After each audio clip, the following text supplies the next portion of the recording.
आज की कक्षा में आप सभी का हार्दिक स्वागत है। मंत्र पाठ। ओम शन्नो मित्रः शं वरुणः शन्नो भवत्पर्यमा शन्न इन्द्रो बृहस्पतिः शन्नो विष्णुरुक्रमः। ओम नमो ब्रह्मणे नमस्ते वायो त्वमेव प्रत्यक्षं ब्रह्मासि त्वमेव प्रत्यक्षं ब्रह्म वदिष्यामि ऋतं वदिष्यामि सत्यं वदिष्यामि तन्मामवतु तद्वक्तारमवतु अवतु माम् अवतु वक्तारम्। ओम शांति शांति शांति। पिछली कक्षा में से आपका कोई प्रश्न या शंका हो तो पहले उसे देख सकते हैं।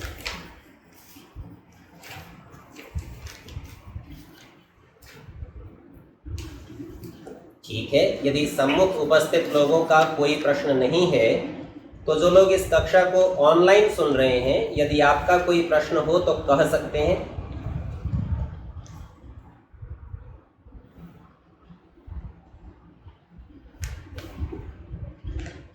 ठीक है, यदि ऑनलाइन भी हमारे पास कोई प्रश्न नहीं है तो एक प्रश्न हमारे पास लिखित में श्रीमान प्रशांत जी दिल्ली से, उनकी ओर से आया है।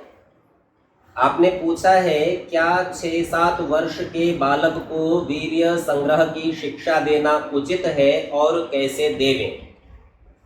तो आपके पहले प्रश्न का उत्तर है हाँ, 6-7 वर्ष के बालक को भी वीर्य रक्षा की शिक्षा देना उचित है। कैसे देवें, तो इस विषय में जो स्वामी जी महाराज के उपदेश हैं, उन्हीं उपदेशों में से कुछ वाक्यों का संग्रह किया है, आपके सामने पढ़ देता हूँ। स्वामी जी कहते हैं, इसमें यह उपाय है कि विषयों की कथा और विषयी लोगों का संग, विषयों का ध्यान कभी न करें। श्रेष्ठ लोगों का संग, विद्या का ध्यान और विद्या ग्रहण में प्रीति सदा होने से विषयादिकों में कभी प्रवृत्त न होंगे। जब तक ब्रह्मचर्य की पूर्ति और विवाह का समय न हो तब तक उन बालकों की माता पिता आदि सर्वथा रक्षा करें। यद्यपि ये वाक्य अपने आप में पर्याप्त हैं, पुनरपि एक और भी विधि होती है। वह विधि होती है कि छोटे से छोटे बालकों को आप बहुत बचपन में ये एक चीज़ सिखाते हैं, और वो कैसा सिखाते हैं कि जब तक बच्चे को कुछ समझ नहीं है, अभी घुटनों के बल चलता है या नया नया चलना सीखा है, तो वस्त्र आदि पहनने के विषय में सजग नहीं होता और कभी कभी नग्न ही इधर उधर घूमता है, तो आप उसको घृणा की दृष्टि के संकेत बनाकर कहते हैं नहीं, ये बुरी बात है, शर्म की बात है। प्रायः अंग्रेजी भाषा में आप शेम शेम ऐसा शब्द प्रयोग करते हैं, और आपके इस व्यवहार से वो धीरे धीरे समझ जाता है कि ऐसा नहीं रहना, और इसके स्थान पर वह भी वस्त्रों को पहनने का उद्योग करने लगता है। तो यूँ समझिए, जीवन के व्यवहार में ये बहुत छोटी सी शिक्षा बड़ी उपयोगी होती है। ठीक इसी प्रकार से छोटे बालक के जो मल मूत्र आदि इंद्रियां हैं, यदि उनकी शुद्धि ठीक से न की जाए अथवा वहाँ कोई मल जमा हो जाए, तो ऐसे में उस बालक को वहाँ खुजली आदि अनुभव होती है और उसे अंग का स्पर्श करने लगता है। तो इन अंगों की बढ़िया ढंग से यदि माता शुद्धि आदि कर देवे और बालक जब भी उस अंग की ओर हाथ बढ़ावे, उसको टोक देवे, संकेत करे इस प्रकार से कि ये बुरी बात है, तो उसके मन में यह संस्कार भी बैठ जाएगा और इस प्रकार की क्रिया से बच जाएगा। और इसके अतिरिक्त जो विशेष बात है वो यह कि जब तक बहुत छोटा 2-3 वर्ष का है तब तो यह संस्कार डाले, थोड़ा और बड़ा होने लगे तो इस विषय में भी सावधान रहे कि माता और पिता परस्पर में भी कभी विषय संबंधी चेष्टा और वार्तालाप बालक के सम्मुख न करें, अर्थात उसको इस प्रकार के सभी प्रकार की संगति से बचाना ही एकमात्र रास्ता है। इस संबंध में एक और भी काम है जो 5-6 वर्ष वाले बालक को किया जा सकता है, और वह यह कि ब्रह्मचर्य के गुण बताए जाएं। और गुण बताते समय महावीर हनुमान जी का आदि गुरु शंकराचार्य जी का, स्वामी दयानंद सरस्वती जी का, योगेश्वर श्री कृष्णचंद्र जी महाराज का दृष्टांत उसके सामने रखा जाए और उसे बताया जाए कि किस प्रकार ऐसे ब्रह्मचर्य के पालन करने से अनेकानेक गुण व्यक्ति में आते हैं। तो इन बातों से प्रेरित होकर वह स्वयं ही इस ओर प्रवृत्त हो सकेगा। इससे भी जो आगे की बात है वह बातें तो समय के अनुसार बताई जा सकेंगी। प्राय मन में ये शंका होती है, संशय होता है, ये विषय कैसे बताएंगे। और परिणाम ये होता है कि प्राय माता पिता अपनी संतान का विवाह तो कर देते हैं लेकिन गृहस्थ संबंधी उचित शिक्षा नहीं कर पाते। अब जब माता पिता से उचित शिक्षा नहीं मिली तो वह फिर अन्य बाह्य साधनों का उपयोग करेगा। उसमें पुस्तकें हैं, उपन्यास हैं, या आधुनिक समय में अंतरताना इंटरनेट है, और वहाँ से सभी प्रकार के ज्ञान को प्राप्त करता हुआ और किसी भी प्रमाण के अभाव में मिथ्या जानकारी को सहजता से ग्रहण कर सकता है। सो ऐसे सब विषयों में माता पिता को निशंक होकर सहजता से बालकों के साथ वार्ता करनी चाहिए। एक और बालकों का मनोविज्ञान है जिसका प्रयोग किया जा सकता है, वह यह कि छोटे बालक यदि बड़ों के बीच में आकर बैठते हैं और आप किसी गृहस्थ की गंभीर समस्या पर विचार कर रहे हैं तो प्राय करके आप बच्चों को उठा देते हैं और कहते हैं अभी तुम बच्चे हो, इन बातों में नहीं बैठना चाहिए। यद्यपि 5-6 वर्ष के बालक में अथवा थोड़ा बड़े होते हुए 8-10 वर्ष के बालक के मन में ये आने लगता है, बोले किसी बात में तो कहते हैं बड़े हो गए और किसी बात में कहते हैं अभी तुम बच्चे हो। तो यह जो एक संशय की स्थिति है, इसका समाधान इस प्रकार का है कि आप बालकों के लिए प्रत्येक क्रिया से संबंधित अवस्था का निर्णय करें। जैसा यहाँ स्वामी जी महाराज ने कहा कि जब तक ब्रह्मचर्य की पूर्ति और विवाह का समय न होए तब तक उन बालकों की माता पिता भी सर्वथा रक्षा करें। अर्थात यदि बालक किसी प्रकार उस ज्ञान को प्राप्त भी कर लेता है जिससे आपको बचाना है तो उसके मन में बचपन से यह संस्कार दृढ़ किया जाना चाहिए कि कितने वर्ष की अवस्था से पहले यह क्रिया आप करने के योग्य नहीं है। अर्थात तत्काल उसका निषेध करके उससे छिपाना ये उचित नहीं है, क्योंकि यह मनुष्य की एक सामान्य मनोवृत्ति है। जो बात उससे छिपाई जाती है उसे वह अवश्य जानना चाहता है, परंतु यदि उसे पता हो कि ये मैं जान ही लूंगा, इसके लिए अवस्था मात्र की बात है, कुछ काल की प्रतीक्षा है, तब उसके लिए वह उतना अधिक बलकारक तत्व नहीं होगा कि वह उसकी ओर विशेष रूप से प्रेरित और पहले ही वैसा करना चाहिए। पुनरपि ये सभी प्रयास आप करके देखें और इन सब की सफलता, आपने कितनी समझदारी से इनका प्रयोग किया, आपकी कैसी परिस्थितियां थी, इन सब बातों पर निर्भर करेंगे। इन सब के अतिरिक्त स्वामी जी महाराज का एक दृष्टांत हमारे पास है। तो स्वामी जी महाराज से भी एक बार इसी प्रकार का प्रश्न पूछा गया था कि आपको काम ने पीड़ित किया या नहीं किया। तो स्वामी जी महाराज कहते हैं आया भी होगा तो द्वार से लौट गया होगा, क्योंकि मेरे पास समय ही नहीं है। तो यहाँ संकेत है इस बात का कि यदि आप बालक को व्यस्त रख सकते हैं शिक्षा, विद्या, शुभ गुणों के ग्रहण में, तो निश्चित जानिए कि आपके बालक को उन विषयों के सोचने का अवसर नहीं रहेगा। और 8 वर्ष के पश्चात जब 9वें वर्ष में आप गुरुकुल में भेजेंगे तो कन्याओं का गुरुकुल अलग व बालकों का गुरुकुल अलग होने से उसको अपनी पूरी विद्या ग्रहण के समय में भी इस वृत्ति की ओर पढ़ने का अवसर नहीं रहेगा। इसके अतिरिक्त एक और भी तरीका है। वो विधि इस प्रकार की है कि जो अपने लोग शास्त्र पढ़ते हैं तो गुरुकुल में आते ही एक सबसे पहला अस्त्र उनके हाथ में दिया जाता है, वो है अष्टाध्यायी। 4000 सूत्रों का यह ग्रंथ है और बिना इसके रटे आगे पढ़ते नहीं। और ये एक बार रटने से काम चलता नहीं, क्योंकि रटने के बाद यदि कुछ दिन के लिए छोड़ दी जाए आवृत्ति करनी तो ये सफा हो जाती है। तो होगा क्या कि जब तक पढ़ेगा तब तक अष्टाध्यायी दोहराता रहेगा और 4000 सूत्रों के दोहराने में 1.5 घंटा तो जाता ही जाता है। ये तो अभ्यस्त लोगों की बताता हूँ, नए वाले लोग तो 3-3, 4-4 घंटे लगाते रहते हैं। तो इससे आप ये समझिए इतना समय उसका पढ़ने में जाएगा, उसको विषयों में प्रवृत्त होने का अवसर नहीं रहेगा। तो भिन्न भिन्न अवस्था वर्ग के लिए यदि आपका ये प्रश्न हो, लगभग सभी के कुछ संकेत मैंने कर दिए हैं। फिर भी अन्य कोई परिस्थिति बनेगी तो वो स्वयं आप जब व्यवहार करेंगे तो जान लेंगे कि कौन सी बात किस प्रकार से बताई जाए और किस प्रकार से। चूँकि प्रत्येक व्यक्ति का अनुभव भिन्न होगा, ज्ञान भिन्न होगा तो इस प्रकार वह अलग अलग विधियों का भी निर्माण कर सकते हैं। ठीक है जी।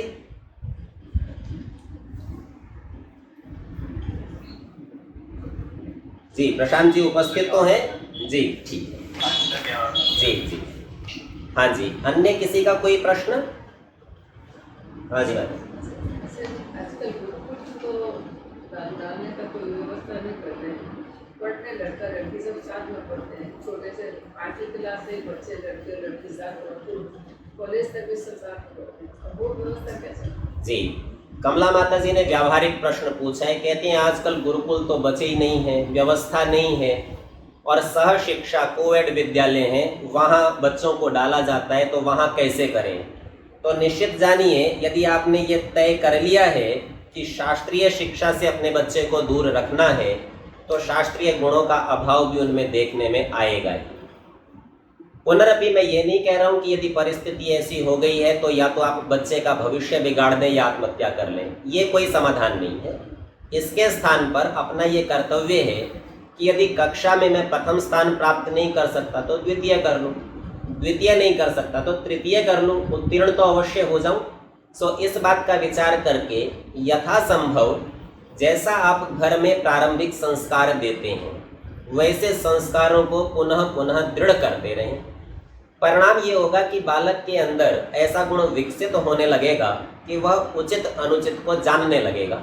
इसकी चर्चा हमने वेदारंभ संस्कार के उदाहरण से कक्षा में की थी, जहाँ ये कहा था कि बालक का पिता बालक से कहता है कि आचार्य अधीनो भव अन्यत्र अधर्माचरणात्, कि तू आचार्य के अधीन रहना, उसके अनुशासन को मानना, पर अधर्म के आचरण को छोड़कर। अर्थात यदि आचार्य भी कभी कोई अधर्म का आचरण करे तो वो तुझे नहीं करे। तो यूँ समझिए 8 वर्ष के बालक में यह योग्यता स्वीकार की गई है कि वह सही और गलत का चुनाव कर सके।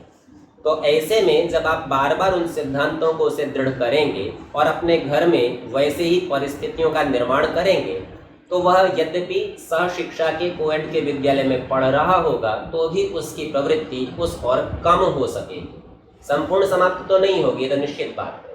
तो यही समझ लीजिए कि जब आपने शिक्षा के संबंध में समझौता कर लिया है तो गुणों के संबंध में भी करना ही पड़ेगा। ठीक है जी। हाँ जी, अन्य कोई प्रश्न? अन्य किसी का कोई प्रश्न? ठीक है, यदि और प्रश्न नहीं बचे हैं तो आगे के पाठ का हम विचार कर लेते हैं। पृष्ठ संख्या 37 पर हम लोग पढ़ रहे हैं और यहाँ हमने महाभाष्य के एक श्लोक को देखा था कि किस प्रकार शिक्षा को प्राप्त किया जाता है, व्यक्ति को विद्वान, सभ्य और सुशिक्षित कैसे बनाया जाता है। इसमें ताड़ना और लालना 2 विषयों की चर्चा थी, अर्थात प्रत्येक त्रुटि पर दंड देना और प्रत्येक अच्छे स्तुत्य कार्य पर प्रशंसा करना, लेकिन ऐसा करते हुए बालक का हित ध्यान में रखना, अनियंत्रित होकर ही उसको दंड देना या उसका अंग भंग हो जावे, अत्यधिक पीड़ा हो, ऐसी व्यवस्था कभी न करनी चाहिए। तो यहाँ उसी विषय को पर्याप्त स्पष्ट करके बता रहे हैं। यहाँ जो अर्थ हमने 1-2 पृष्ठ पढ़ लिए हैं, अर्थों में 1-2 पंक्तियाँ जो पढ़ ली हैं, उन 1-2 पंक्तियों को पुनः देखेंगे। जो माता पिता और आचार्य संतान और शिष्यों का ताड़न करते हैं वे जानो अपने संतान और शिष्यों को अपने हाथ से अमृत पिला रहे हैं, और जो संतानों व शिष्यों का लाड़न करते हैं अर्थात प्रेम स्नेह में रखते हैं वे अपने संतानों और शिष्यों को विष पिला के नष्ट भ्रष्ट कर देते हैं। क्योंकि लाड़न से संतान और शिष्य दोषयुक्त तथा ताड़ना से गुणयुक्त होते हैं, और संतान और शिष्य लोग भी ताड़ना से प्रसन्न और लाड़न से अप्रसन्न सदा रहा करें। तो यह शिक्षा भी बालक को बहुत बचपन से ही देने की है कि जब कोई ज़्यादा प्यार करे तो उससे दूर रहना, और जब कोई डांट दे तो वो आपके भले के लिए करता है, उसके निकट रहना चाहिए।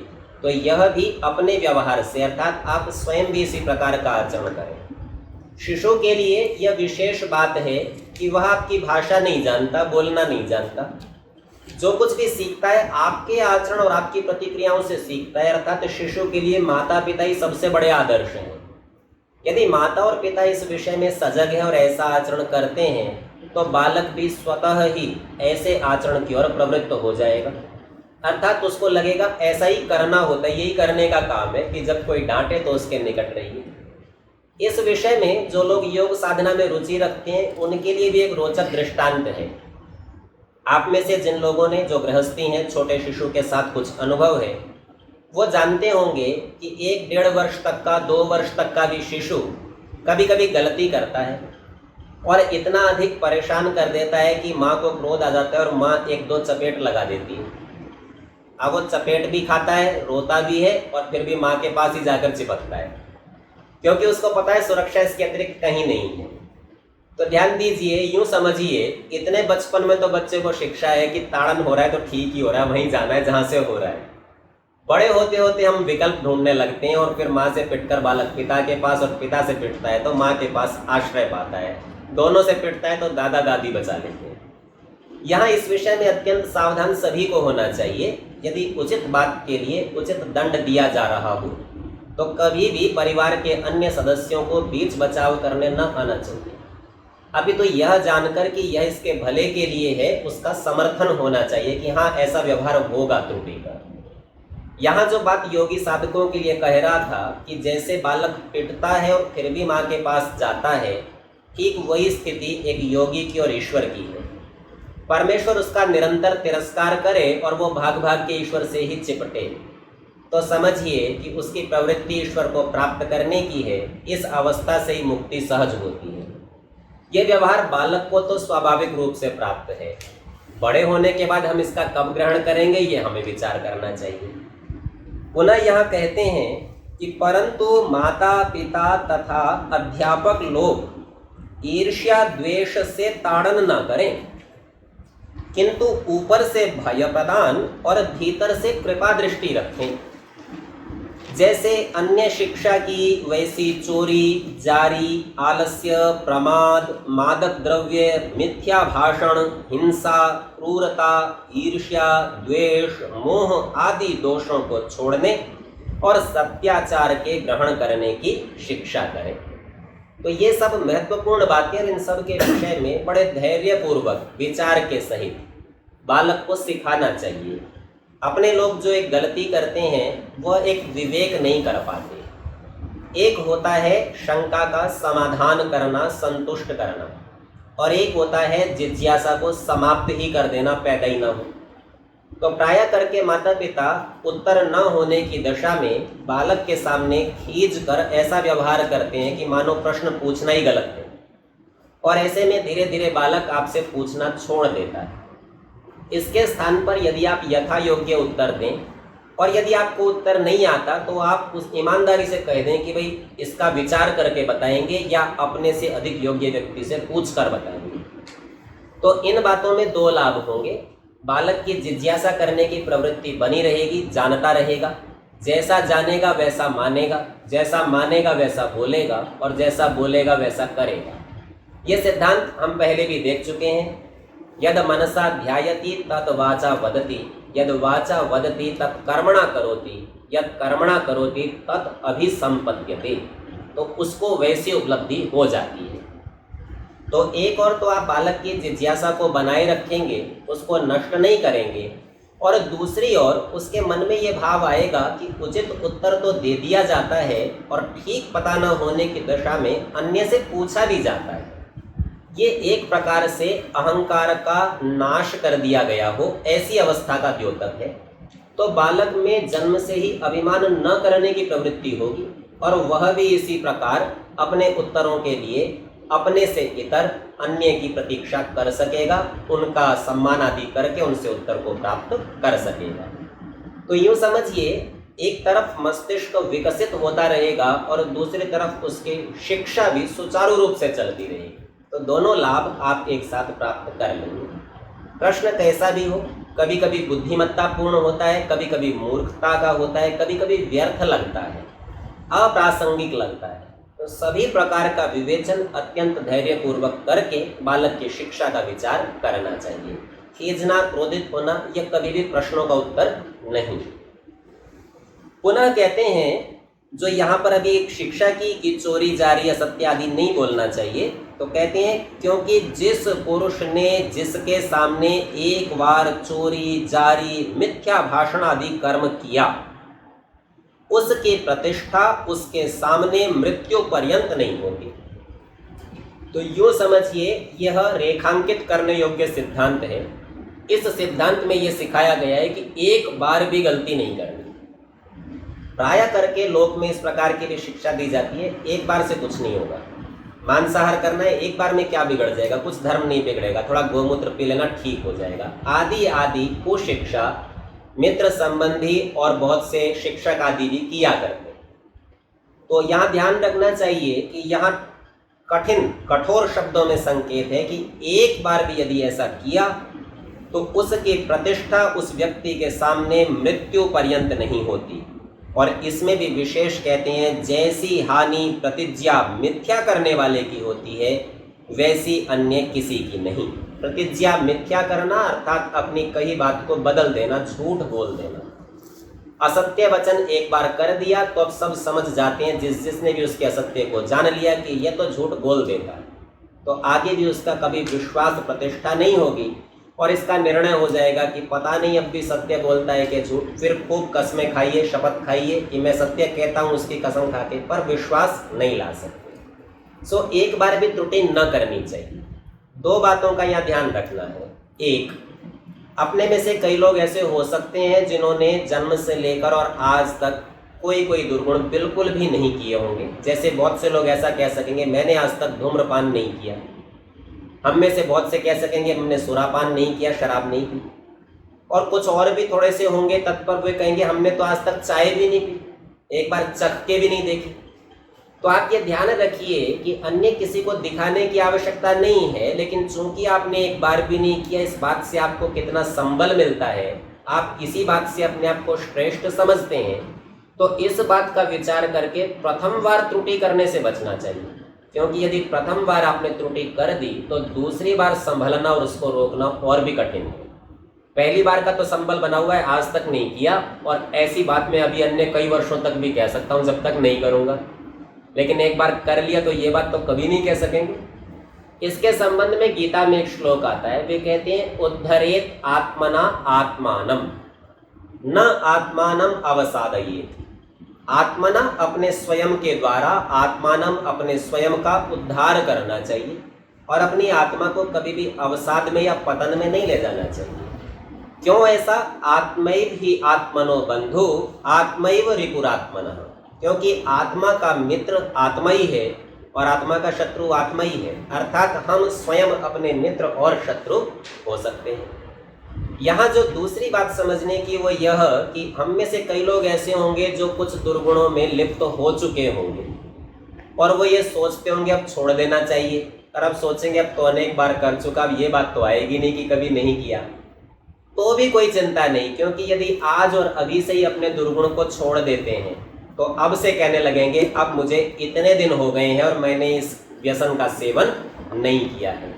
और यह भी आपके लिए आलंबन सहारा हो सकता है जो उत्तरोत्तर आपको उस दुर्गुण से छूटने के लिए प्रेरित कर सके। तो यहाँ इसी के लिए बता रहे हैं, केवल असत्य आचरण के संबंध से बताया कि एक बार भी झूठ बोलने वाले की प्रतिष्ठा नहीं होती।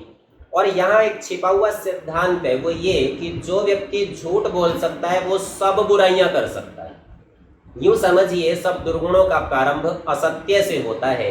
इसीलिए बालकों को बहुत बचपन से ही सदा सत्य बोलने के लिए प्रेरित करना और बालकों के सम्मुख व उनसे इतर भी सदा स्वयं भी सत्य बोलने का प्रयत्न करना चाहिए, क्योंकि ऐसा करने से ही यह उचित शिक्षा बालकों तक पहुंचेगी। इससे जिसके साथ जैसी प्रतिज्ञा करनी उसके साथ वैसी ही पूरी करनी चाहिए। इस बात को खोल के समझाते हैं, अर्थात जैसे किसी ने किसी से कहा कि मैं तुमको व तुम मुझसे अमुक समय में मिलूंगा व मिलना, अथवा अमुक वस्तु अमुक समय में तुमको मैं दूंगा। अब यहाँ पर प्राय करके ऋण संबंधी चर्चा है। हमने किसी से कर्जा लिया, उतने समय पर दे देंगे तो देना, अथवा मिलने के लिए, जैसा लोक में हम कई बार गड़बड़ करते हैं ना, दूरभाष पर चर्चा करते हुए कह देते हैं बस 2 मिनट में आया, जबकि हम भी जानते हैं और वो भी जानता है कि 2 मिनट में आ नहीं सकता कोई। तो यह जो वाक्य है ये असत्य वाक्य है। ऐसे वाक्यों के प्रयोग से सर्वथा बचना चाहिए। तो इसको वैसे ही पूरी करे जैसा कहा है, नहीं तो उसकी प्रतीति कोई भी ना करेगा। यहाँ प्रतीति शब्द से तात्पर्य प्रीति, प्रेम से है, अर्थात उसका विश्वास, उसका आकर्षण, उसका सम्मान कोई भी नहीं करेगा। प्रतीति का एक अर्थ प्रतिष्ठा भी है। इसलिए सदा सत्य भाषण और सत्य प्रतिज्ञा युक्त सबको होना चाहिए। दूसरे शिक्षा करते हैं किसी को अभिमान करना योग्य नहीं, क्योंकि अभिमानः श्रियं हन्ति, यह विदुर नीति का वचन है। अभिमान श्रेय को अर्थात शोभा और लक्ष्मी को हन्ति, नष्ट कर देता है। तो जो व्यक्ति अहंकार करता है उसका धन और उसकी शोभा सब नष्ट हो जाती है। जो अभिमान अर्थात अहंकार है वह सब शोभा और लक्ष्मी का नाश कर देता है। इस वास्ते अभिमान करना न चाहिए।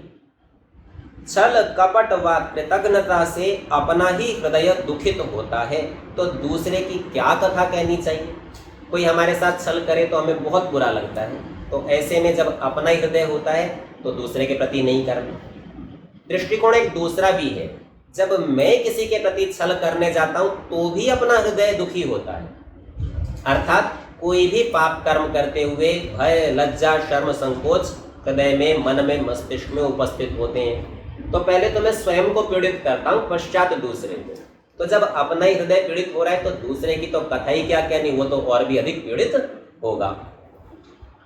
छल और कपट उसको कहते हैं जो भीतर और बाहर और, अर्थात भीतर कुछ बाहर कुछ, दूसरे को मोह में डाल, मोह का तात्पर्य मूर्खता, भ्रम में डाल, और दूसरे की हानि पर ध्यान न देकर स्व प्रयोजन सिद्ध करना, अर्थात अपने स्वार्थ को सिद्ध कर लेना और दूसरे की हानि होती हो तो होती हो, अपने को कोई चिंता नहीं, ऐसा करना, ये है छल कपट। कृतज्ञता उसको कहते हैं कि किसी के किए हुए उपकार को न मानना। आपका कोई भला किया, आपकी आवश्यकता के समय आपका सहयोग किया, पर आप उसका कुछ भी धन्यवाद अपने मन से ज्ञापित नहीं करते। औपचारिक रूप में मुख से कभी कह दिया तो कह दिया, पर आप मानते नहीं, बोले ये कोई काम नहीं था, तो छोटा सा काम था, इससे क्या होता है, आदि आदि वाक्य हम कई बार अपनी बचाव में ले आते हैं और कृतज्ञ हो जाते हैं। क्रोधादि दोष और कटु वचन को छोड़ शांत और मधुर वचन ही बोले और बहुत बकवाद न करे, अर्थात मिथ्या भाषण न करना चाहिए। व्यर्थ इधर उधर की गोष्ठी, गप्पे लड़ाना, इन सब बातों से सदा बचने का प्रयत्न करना चाहिए। जितना बोलना चाहिए उससे न्यून व अधिक न बोले, अर्थात पूरा नाप तौल कर बोले। जितनी आवश्यकता है उतना अवश्य बोले और आवश्यकता की पूर्ति होते ही अपने वाणी को विराम भी देंगे, इससे अधिक न बोले। बड़ों को मान्य दे, उनके सामने उठकर जाके उच्च आसन पर बैठावे, प्रथम नमस्ते करे। ये शिष्टाचार है कि अपने से बड़े, अपने से सम्मानित लोग आवें तो स्वयं अपने स्थान से उठकर और उनको अपने से श्रेष्ठ आसन पर बैठलावे, और ऐसा करके प्रथम नमस्ते, प्रथम यानी उनसे पहले स्वयं उनको नमस्ते कर ले। इस संबंध में एक मनोविज्ञान के संबंधित मनुस्मृति का श्लोक है। वे कहते हैं ऊर्ध्वम प्राणा ह्युत्क्रामन्ति यूनः स्थविर आयति। अब ऊर्ध्वम, ऊर्ध्वम माने ऊपर की ओर, प्राणा प्राण, उत्क्रामन्ति उखड़ते हैं। कब उखड़ते हैं? यूनः युवा व्यक्ति के, छोटे बच्चे के, बालक के या कम आयु वाले के। स्थविर आयति, जब कोई बड़ा वृद्ध हमारे सामने उपस्थित होता है, हमसे बड़ा आता है तो कुछ घबराहट सी होती है, प्राण से उखड़ते। तो बोले प्रत्युत्थान अभिवादाभ्याम पुनस्तान प्रतिपद्यते। तो प्राण उखड़ रहे हैं, घबराहट हो रही है, दिल घबरा रहा है, तो क्या करें? बोले थोड़ा सा उठो, झुक के नमस्ते करो। और उसने भी उत्तर दिया, आशीर्वाद दिया और बस आप सहज होना प्रारंभ हो जाते हैं। तो ये मनोविज्ञान की बात है कि जो इस प्रकार से नमस्ते करने के स्वभाव वाला होगा तो उसके क्या उपस्थिति होगी? घबराएगा नहीं, दिल कमजोर नहीं होगा, दिल मजबूत रहेगा तो आयु लंबी होगी। तो मनुस्मृति में ही उसी स्थल पर ही एक दूसरा श्लोक का अभिवादनशीलस्य नित्यम वृद्धोपसेविनः चत्वारि तस्य वर्धन्ते आयुर्विद्या यशोबलम। जो अभिवादन के शील स्वभाव आदत वाला है, ऐसा नहीं कि कभी जन्मदिन पर एक बार माता पिता को नमस्ते कर ली, पूरे वर्ष कर ली, ऐसे नहीं। प्रतिदिन जो इस नमस्ते के स्वभाव वाला है और वृद्धों की सेवा करने के स्वभाव वाला है, उसकी आयु, विद्या, यश और बल, ये 4 चीजें बढ़ती हैं। अभी एक का हमने प्रमाण देख लिया, एक युक्ति मनोविज्ञान की महर्षि मनु के प्रमाण से भी देख ली कि ऐसा किस प्रकार होता है। यहाँ जो दूसरी इन्होंने शिष्टाचार की बात कही कि अपने से उच्च आसन पर, उच्च आसन का तात्पर्य एक तो यह है कि आप जमीन पर है तो उन्हें कुर्सी या पलंग आदि पर बैठावे। दूसरा ये है कि यदि ऐसा कोई व्यवस्था नहीं है तो अपने से श्रेष्ठ आसन पर, उच्च का अर्थ श्रेष्ठ भी होता है। 2 आसन हो तो 2 में से जो अच्छा हो वह उनके लिए उपस्थित करे, और यदि दोनों ही खराब हो तो उन दोनों में से भी जो श्रेष्ठ दीख पड़ता हो वह उनको दे दे। एक ही आसन हो तो आसन उनको दे देवे, स्वयं नीचे बैठ जावे। इस प्रकार का सम्मान करना चाहिए। इसके संबंध में भी मनुस्मृति का एक प्रमाण है। वास्तव में शिष्टाचार संबंधी सब आचरण स्वामी जी महाराज मनुस्मृति से ही उपस्थित करते हैं। वहां कहते हैं अभिवादयेत वृद्धांश्च दद्यात् चैव आसनम स्वकम।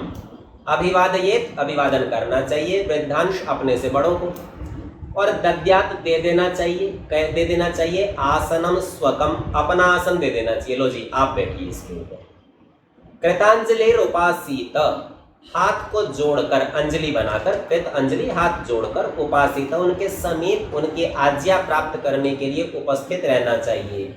और गच्छतः पृष्ठो अन्वियात, जब वो जाने लगे तो उनके पीछे पीछे कुछ दूरी तक जाना चाहिए। ये सब शिष्टाचार के अंतर्गत है, सम्मान के अंतर्गत है। तो इसी को बताया, बड़ों को मान्य दे, उनके सामने उठकर जाके उच्च आसन पर बैठावे, प्रथम नमस्ते करे, उनके सामने उत्तम आसन पर न बैठे, उनसे श्रेष्ठ पर नहीं बैठ जावे।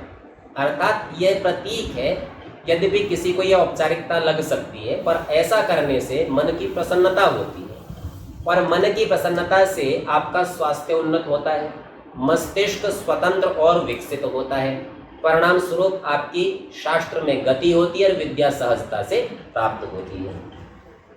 सभा में वैसे स्थान में बैठे जैसी अपनी योग्यता हो और दूसरा कोई न उठावे। ऐसा नहीं कि सभा में गए और जाकर अध्यक्ष की कुर्सी पर बैठ जाए, फिर अध्यक्ष जी आएंगे तो आपको उठाएंगे ही, इसमें अपमान होता है। विरोध किसी से ना करें। और यहाँ एक बड़ा रोचक शब्द लिखा है, संपन्न होकर गुणों का ग्रहण और दोषों का त्याग रखें। अब यहाँ संपन्नता से तात्पर्य प्रसन्नता से है, प्रसन्न होकर गुणों का ग्रहण। तो यूं समझिए, जो व्यक्ति प्रसन्न है वो संपन्न है, जो संपन्न नहीं है वो तो बेचारा दुखी होगा। इसलिए यहाँ पर संपन्न शब्द का प्रयोग कार्य कारण के अभेद से किया। तो संपन्न होकर गुणों का ग्रहण और दोषों का त्याग रखें, सज्जनों का संग और दुष्टों का त्याग, अपने माता पिता और आचार्य की तन मन और धन आदि उत्तम उत्तम पदार्थों से प्रीति पूर्वक सेवा करें। इस संबंध में तैत्तिरीय उपनिषद का एक प्रमाण दिया है, यानी अस्माकं सुचरितानि तानि त्वयोपास्यानि नो इतराणि। यानी माने जो अस्माकं हमारे सुचरितानि अच्छे चरित्र हैं, अच्छे आचरण हैं, अच्छी आदतें हैं, तानि वो, त्वया तेरे द्वारा, उपास्यानि उपासना के योग्य हैं, स्वीकार करने के योग्य हैं, नो इतराणि। यह उपदेश आचार्य अपने शिष्य को दे रहा है, समावर्तन के समय दे रहा है। जब विद्यार्थी गुरुकुल से पढ़ के लौटता है तो कहता है हमारे जितने भी अच्छे चरित्र, अच्छी आदतें थी वो सब तुझे भी पालन करनी है, और जो भी कोई बुरे हो उन सबको तुझे यहीं छोड़ जाना है, तुझे अपने साथ नहीं ले जाना। इसका यह अभिप्राय है कि माता पिता आचार्य अपने संतान और शिष्यों को सदा सत्य उपदेश करें, और यह भी कहें कि जो जो हमारे धर्मयुक्त कर्म हैं उनका ग्रहण करो, और जो जो दुष्ट कर्म हो उनका त्याग कर दिया करो। जो जो सत्य जाने उनका प्रकाश और प्रचार करे। अर्थात बालक जिस भी सत्य बात को जान लेवे उसको प्रचार में जरूर लावे, अन्यों को अवश्य बतावे। किसी पाखंडी दुष्टाचारी मनुष्य पर विश्वास न करें, और जिस जिस उत्तम कर्म के लिए माता पिता और आचार्य आज्ञा देवें उसका यथेष्ट पालन करो। अब यथेष्ट शब्द में होता है जैसे हमारी इच्छा पर हो, पर यहाँ तात्पर्य इससे है कि अपनी इच्छा ही माता पिता और आचार्य के अनुकूल बना लीजिए और तब उसका खूब प्रसन्नता से पूर्ण सामर्थ्य से उसका पालन करो। जैसे माता पिता ने धर्म, विद्या, अच्छे आचरण के श्लोक, निघंटु, निरुक्त, अष्टाध्यायी अथवा अन्य सूत्र व वेद मंत्र कंठस्थ कराए हों, उनका पुनः अर्थ विद्यार्थियों को विदित करावें। ये आचार्यों का काम है कि माता पिता से घर से जो सीख के आए उनकी आवृत्ति भी कराता रहे, उनके अर्थों में दृढ़ता लाए, स्पष्टता लाए। जैसे प्रथम समोल्लास में परमेश्वर का व्याख्यान किया है, उसी प्रकार मान के उसकी उपासना करें। जी,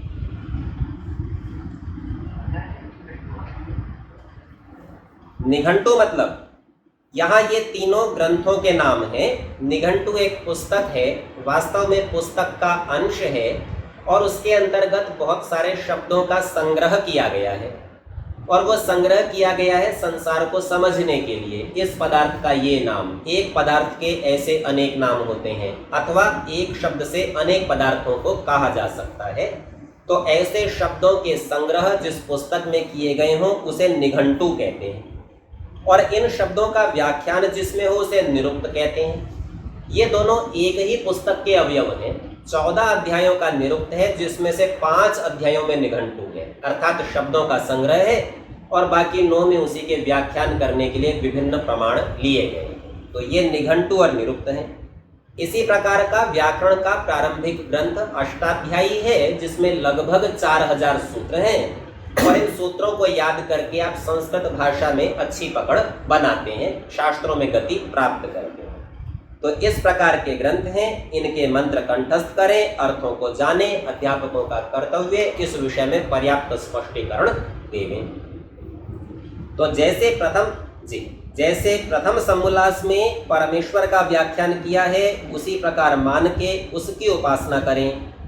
जिस प्रकार आरोग्य, विद्या और बल प्राप्त हो उसी प्रकार भोजन, छादन और व्यवहार करें, करावें। तो सब प्रकार की दिनचर्या, जीवनचर्या ऐसी रखें कि स्वस्थ बना रहे, बल बढ़े और विद्या बढ़े। अर्थात जितनी क्षुधा हो, क्षुधा का अर्थ है भूख, जितनी भूख हो उससे कुछ न्यून भोजन करे, कुछ कम करे, पूरा पेट भर के नहीं खाना। मद्य, मांस आदि के सेवन से अलग रहें। अज्ञात गंभीर जल में प्रवेश न करें। तो बहुत गहरा पानी है उसमें नहीं उतरे, तैरना नहीं आता होगा तो डूब ही जाएगा, और तैरना आता होगा थक गया तो भी डूब जाएगा।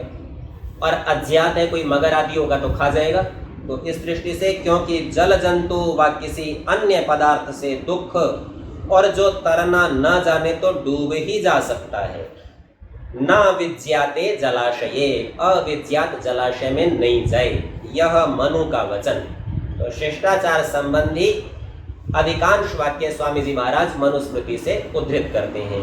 अविज्ञात जलाशय में प्रविष्ट होके स्नान आदि न करें। इसके पश्चात मनुस्मृति का एक और यहाँ पर श्लोक उपस्थित किया है और यह श्लोक आप इसी के साथ 5वें समोल्लास में भी देखेंगे जहाँ संन्यास आश्रम की चर्चा होगी।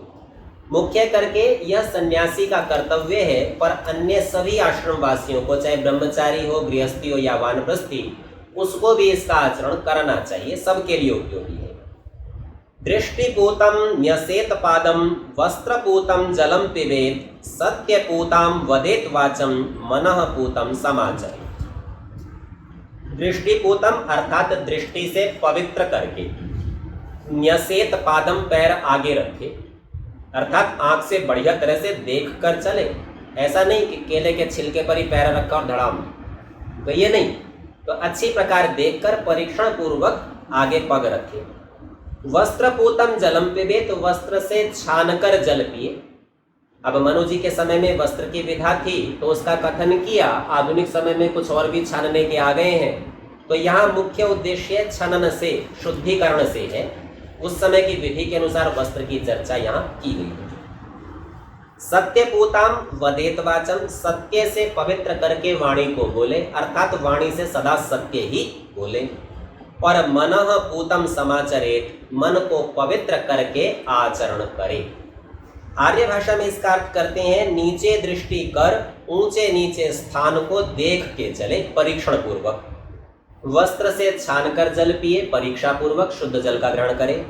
सत्य से पवित्र करके वचन बोले और मन से विचार के आचरण करे। इससे अगला जो श्लोक है ये किसी कवि का है पर बहुत सुंदर उक्ति है। माता शत्रु पिता वैरी येन बालो न पाठितः न शोभते सभा मध्ये हंस मध्ये वपो यथा। माता शत्रु व माता शत्रु है और पिता वैरी, पिता भी वैरी, वैर करने वाला शत्रु ही है।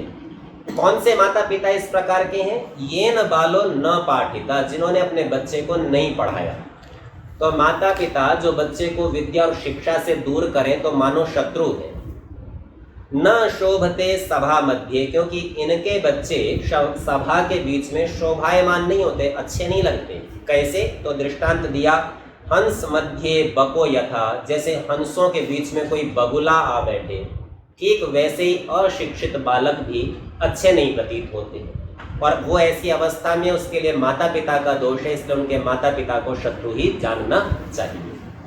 यह किसी कवि का वचन है। वे माता और पिता अपने संतानों के पूर्ण वैरी हैं, जिन्होंने उनको विद्या की प्राप्ति न कराई। वे विद्वानों की सभा में वैसे तिरस्कृत और कुशोभित बुरी तरह से होते हैं जैसे हंसों के बीच में बगुला। यही माता पिता का कर्तव्य कर्म, परम धर्म और कीर्ति का काम है, जो अपने संतानों को तन मन धन से विद्या, धर्म, सभ्यता और उत्तम शिक्षा युक्त करना।